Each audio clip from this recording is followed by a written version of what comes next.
lightweight. Good. Good pops. Let's go. Squeeze that bar. Squeeze that bar. Nice. Good push through. Last one. One more. Show me now. Show me now. Drop. Nice. Nice set, Mikey.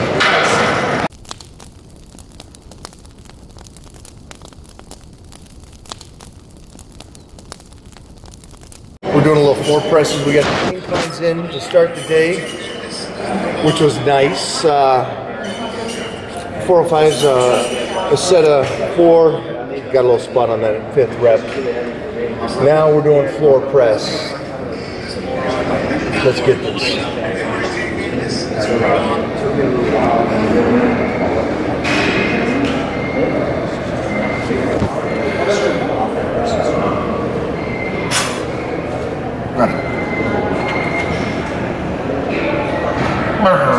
Oh, lightweight.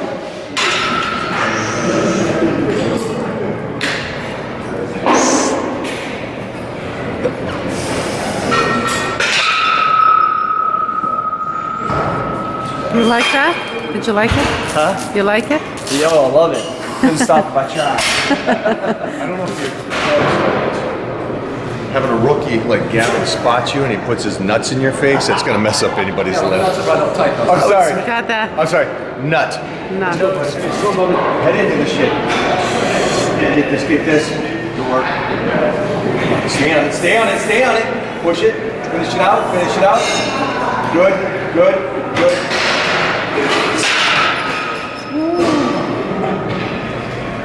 Something that you guys are seeing is a floor press is great because Gavin can't do the inclines with us because of the angles of his shoulders. He has a little banged up on the shoulder action. But floor press is great. It's a finishing exercise in the sense of power in the triceps and the bench press. It's great to do like 2nd or 3rd in the workout, or just finish the workout with it.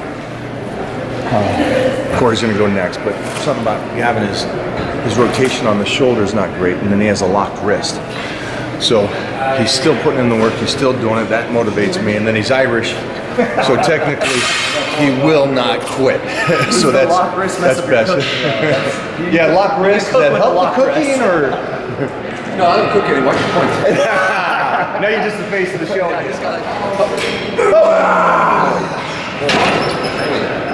Money boy. Powerlifter, bodybuilder. I love that stuff. Guys that are doing more than just one thing, and entrepreneur. On the side, right? So yeah, just on the side. There's money making on the side. And he's actually studying now to be a DJ, just so you know. That's it. Nice. Finish it.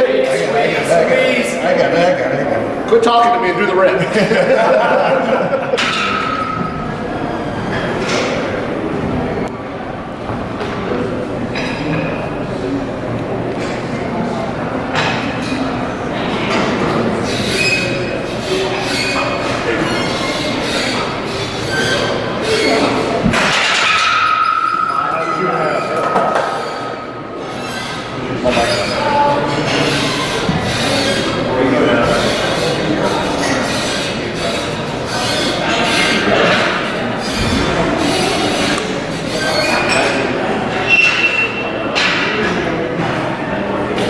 Double. Nice. 2.5. Up, down.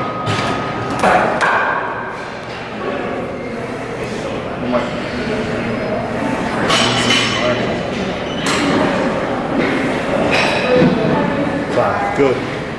6, good. 7, 8, 9, good. Add a 5 and a 2.5.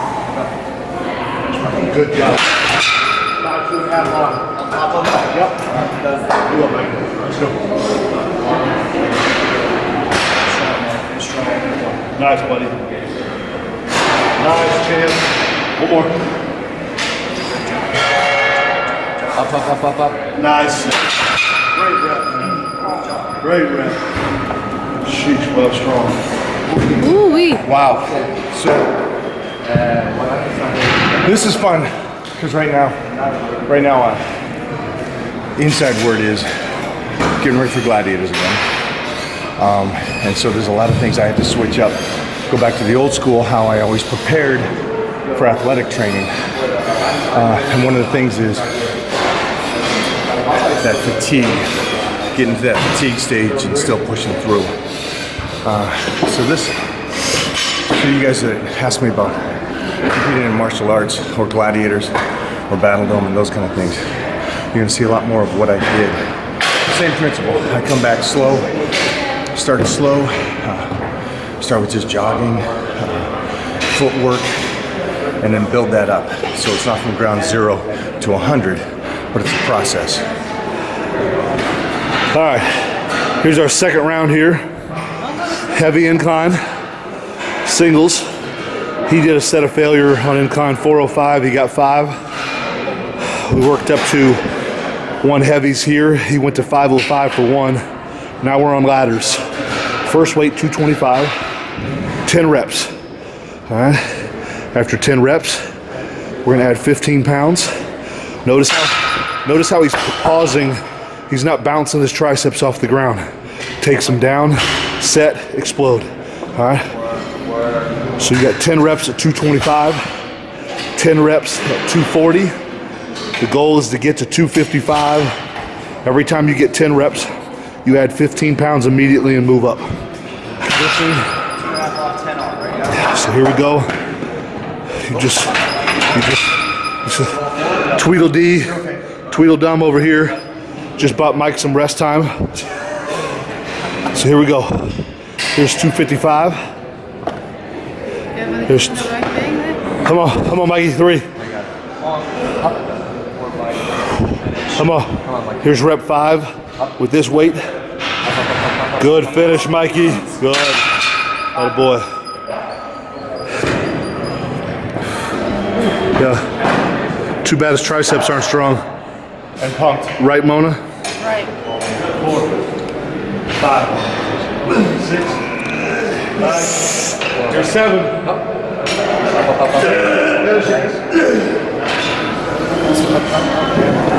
Now get with your feet. More out.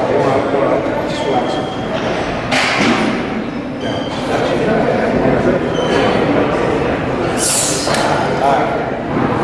Choke yourself out. So you guys, we're not going to the side as we're going more backwards, behind. I need to be able to keep all this flexibility all the way through. And you can really over-exaggerate this. You can go right here, or you can even over-exaggerate and push it back further. Nice. Here, try one more thing. You're advanced. You can do this. Ready? Yep. Drop. Don't drop the body. Drop your back against the bench now. Rotate. Insertion. One more. Ready? Change it. Drop this. Now, go insertion. Push it out.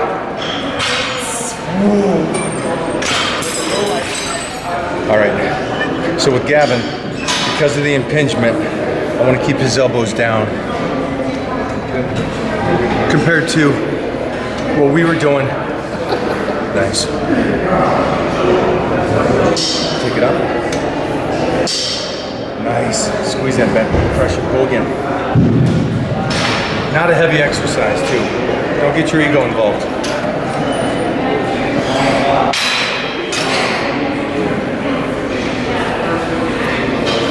Go.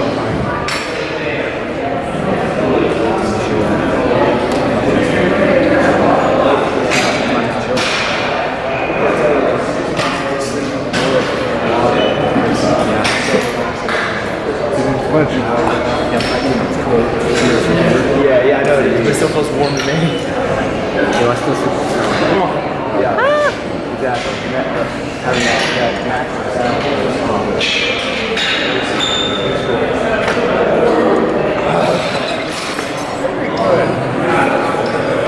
feel that one.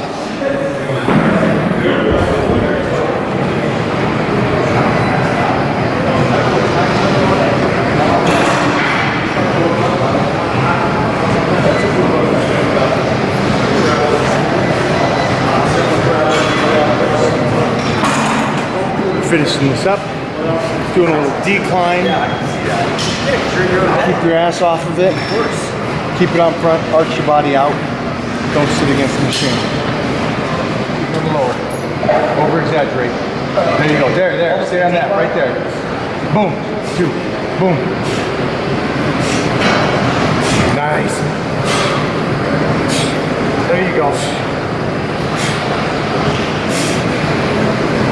5 more. Come on. This is what I want. Off the bench. Oh, look at that. Look at that. Squeeze it. Get nasty. Get nasty.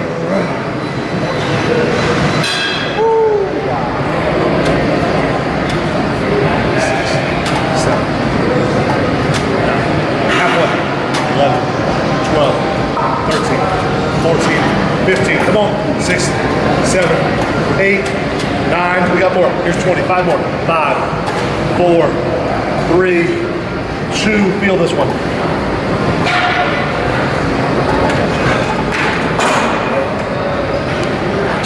Action. Cory's in town. Old school gym 4 a.m. crew.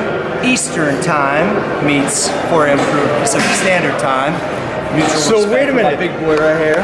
So we actually sleep in longer than you. No, actually, you're seeing my workouts as you're coming to the gym.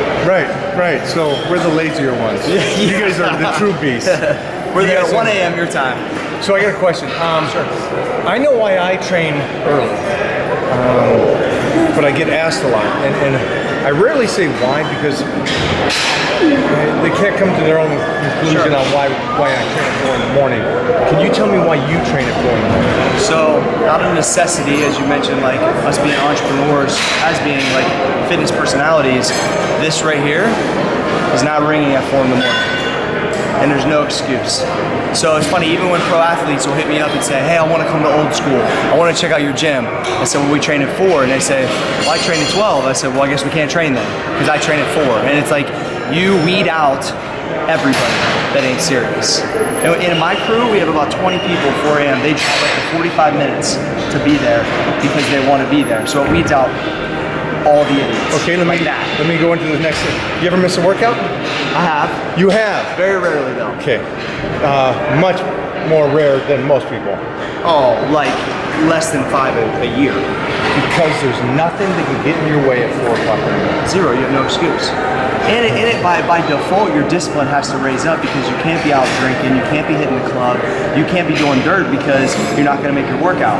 And at the end of the day, discipline is rewarded, as you know. It's all just the long game, dude. It's just the long game.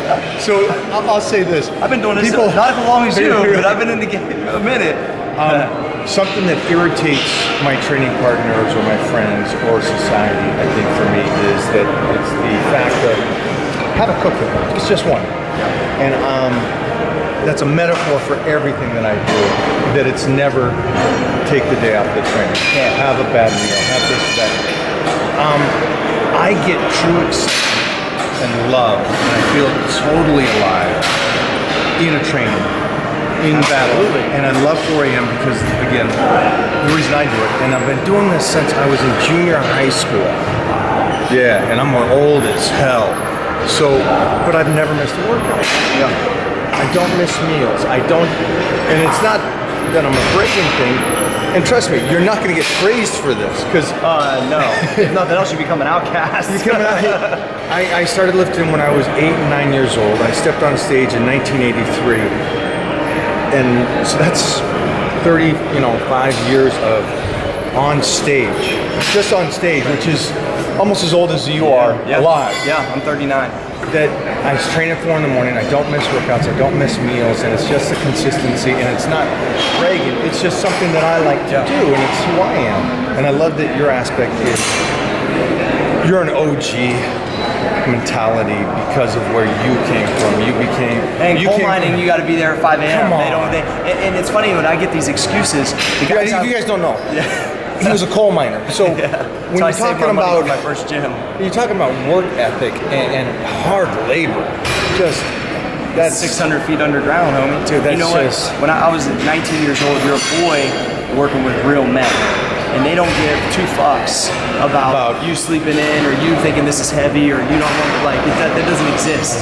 So I applied that. I had the lunchbox. My lunchbox still sits in plain view in my office, so I can see every day part of why I got the coal miner tattoo was so every day I could weigh. I need to get it recolored, but part of why I got the hat and the cross like that is because to make sure that I can realize like I have to take that mentality to my fitness business, and that if I can be there at 4 a.m. and it's consistency. I'm not, look, I did my first powerlifting meet at 17.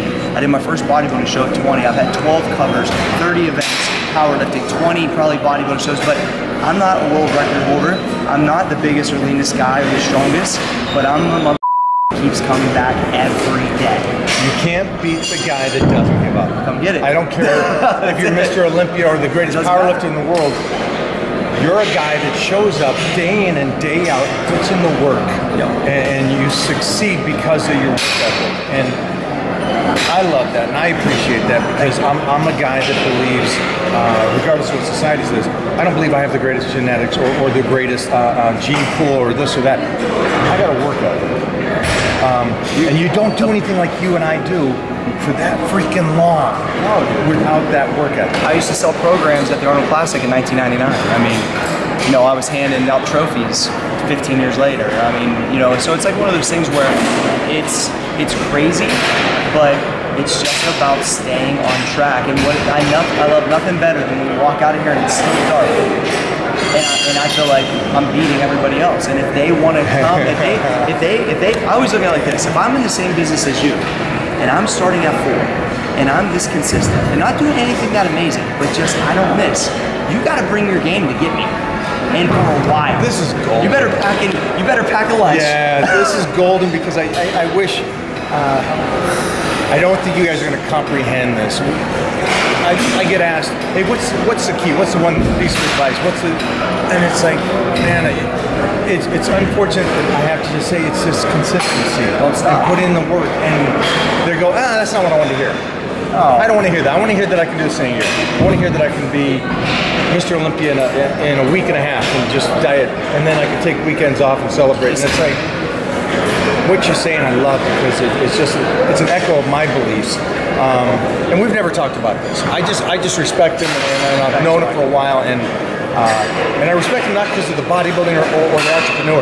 It's from where he came from and put his work ethic in place of his dreams. My passion. And it's just like, I used to tell people where I grew up, I'm going to be on a couple magazines and own my own gym.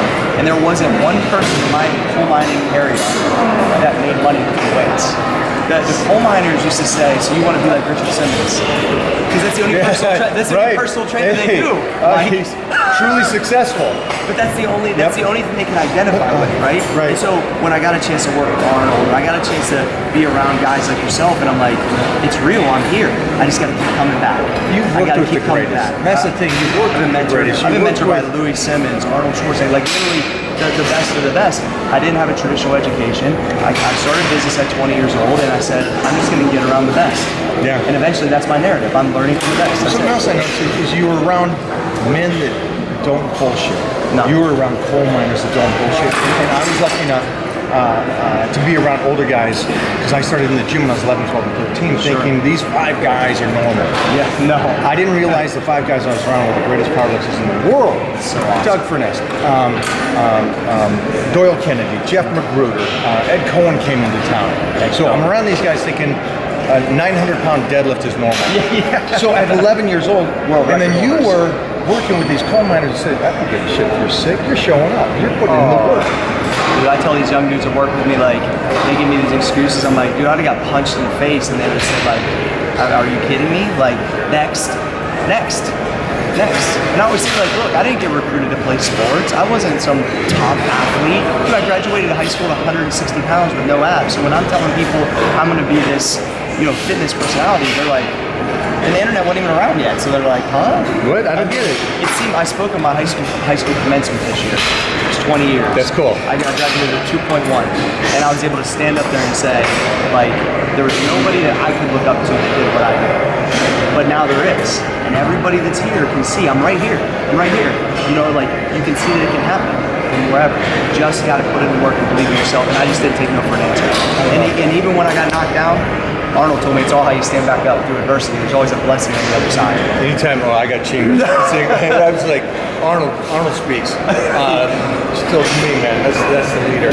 So, Thanks for hanging out. This is golden, man. If you guys take anything from today, it's about you're given nothing. You really got to go out and take it and build your own empire. And if nobody else has done it, that's okay. Because I think when you're alone in the dark, you think yourself being different.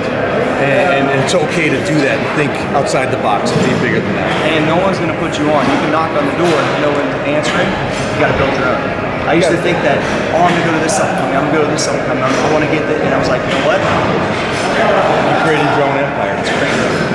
And you did it great. It's not just you did it, but I mean, you did it with style. You did it great. Try to lead by example. And you got good people around you. I mean, except for Clay Guida. I mean, that guy's a pain in the ass, but Amazing. I love you, Clay. Love you. Love you. Now I want to grab one with you real quick. Yeah, absolutely.